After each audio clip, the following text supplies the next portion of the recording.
હવે ગુજરાતની અંદર આપ બી સૌ જાણો છો કે દર 15 દિવસે આવે છે કે વકીલ ઉપર હુમલા થયા છે. વકીલનું કામ છે કોઈક અસીલને બચાવવાનું. બેમાંથી એક અસીલ નારાજ થાય, જે નારાજ અસીલો એ વકીલ ઉપર હુમલા કરે છે. છેલ્લે જામનગરમાં મર્ડર થયું, હમણાં જામનગરમાં મર્ડર થયું એક વકીલ સાહેબનું. છેલ્લે બરોડામાં લગભગ 15-20 દિવસ પહેલા એક વકીલ સાહેબનું મર્ડર થયું. વ્યવસાયિક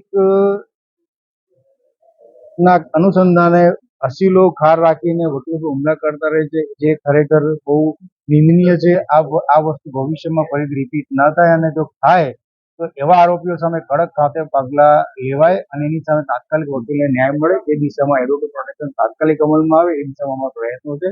માત્ર ને માત્ર બીસીજી આ કાર્ય કરી છે, એટલા માટે અમને અનુરોધ કરી છે બીસીજીને પણ કે અમારી જે રજૂઆત છે એ આગળ વધારે. અમે બીસીજી રજૂઆત કરીશું, બીસીજી આગળ વધારે આ દિશામાં પ્રયત્નો કરે. આની નામે વકીલોને હિતના લગતા પ્રશ્નો જેની ચર્ચા કરી છે, અને આજે ખાસ એડવોકેટ પ્રોટેક્શન એક તાત્કાલિક ગુજરાતમાં અમલમાં આવે વકીલો માટે એના દિશામાં પ્રયત્ન અમે કરેલો છે. અને એની માટે અમે અમારી જે માતૃ સંસ્થા છે ગુજરાત બાર કાઉન્સિલ, એના થકી અમે આગળ વધવાના છીએ. અમે એક આવેદનપત્ર તૈયાર કરેલું છે, જે અમે ગુજરાત બીસીજીને આપ્યું, અને બીસીજી થકી આગળની આખી કાર્યવાહી અમલમાં આવે અને તાત્કાલિક એડવોકેટ એક્ટ અમલમાં આવે એ દિશામાં અમે પ્રયત્ન કરીએ છીએ.